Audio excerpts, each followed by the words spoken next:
We got told by this national government when they were in opposition, of course, pardon me, that gangs bad, Labor bad, Labor gangs numbers going up bad, national fix, national smash gangs. There you go.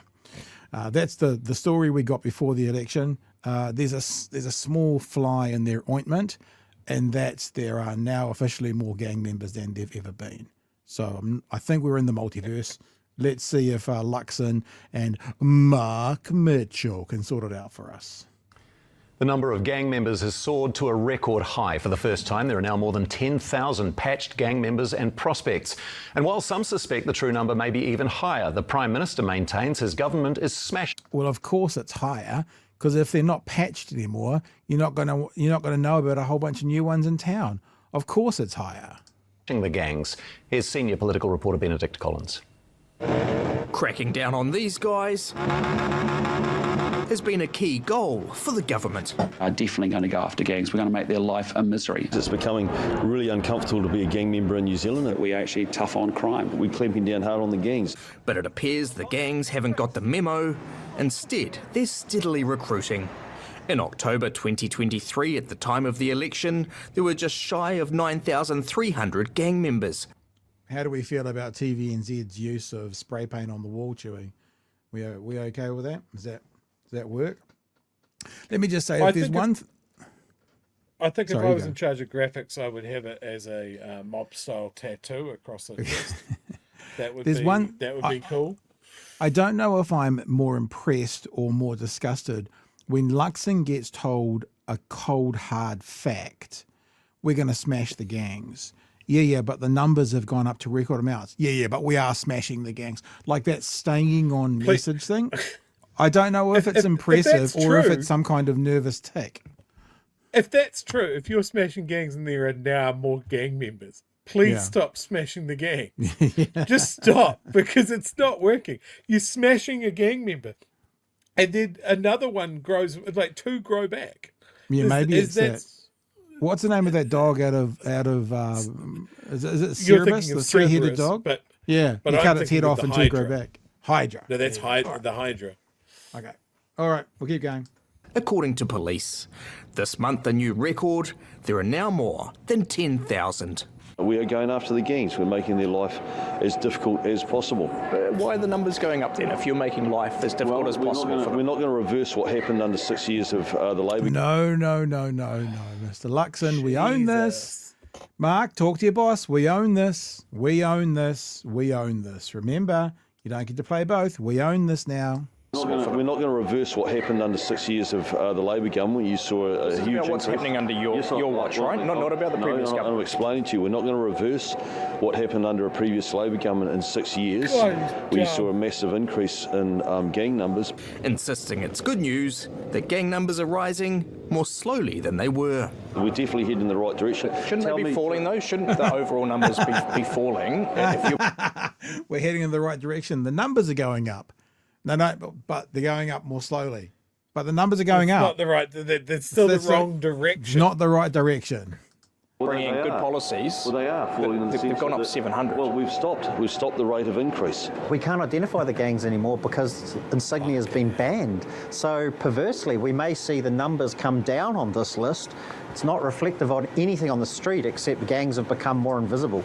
The gang list was meant to be an intelligence tool, not a political weapon. If there is a political football, this is it. Obviously, when National were in opposition, they were hammering Labor. Now Labor in opposition, they'll be hammering National. Right on cue. These numbers show that Christopher Luxon has failed to make things better. We have more new gang members than more new police under his watch. Are you concerned with the prevalence of New Zealand gangs?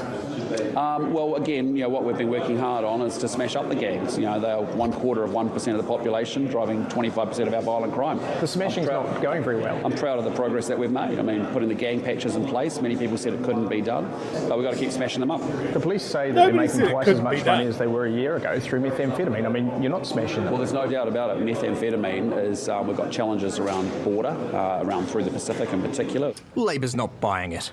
Not only have gang numbers increased, but methamphetamine levels have skyrocketed under their watch. Do you think if you asked the general punter, Chewie, if they had to pick one bad stat would they rather have methamphetamine in the community at record levels or ram raids? Like, what if they had to have one of them happening in significant amounts, which would they pick?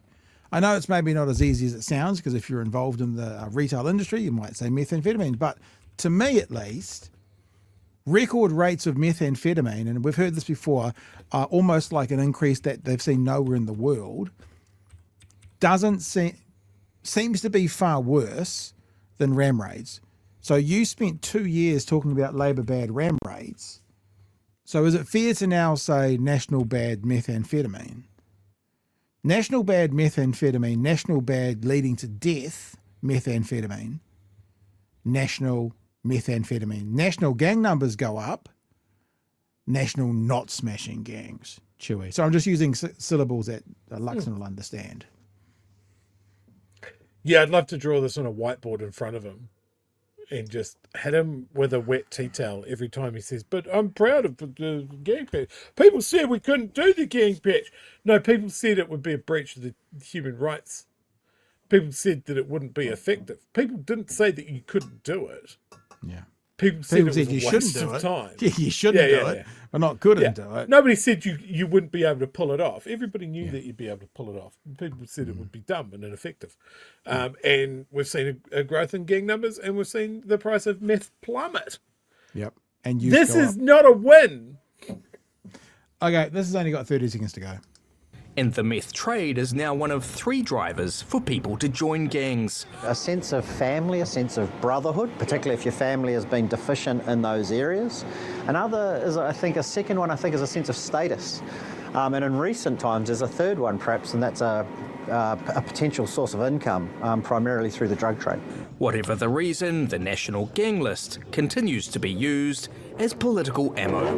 Benedict Collins, One News. And you know, we've said this very clearly from day one. We will measure this government based on how they measured the last government and based on the standards they set for themselves. I think that's the very fairest way to do it. And the standards they set for themselves, the standards they held the last government to was ram raids and gang numbers. Okay, so we're going to do methamphetamine, right? That's the crime du jour under national, and gang members. And the gang numbers are up and the meth use is through the roof. National bad. Chewie. They were never going to get on top of the gangs because they don't want to understand them. They think that understanding them is a sign of weakness. They don't want to engage with them. They don't want to engage with people that know the gangs, know what would be effective.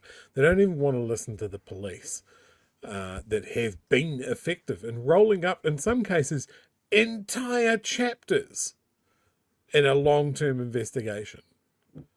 If they got out of the police's way, they'd be able to do it, have a big effect on it. They've done it before. These guys are clowns.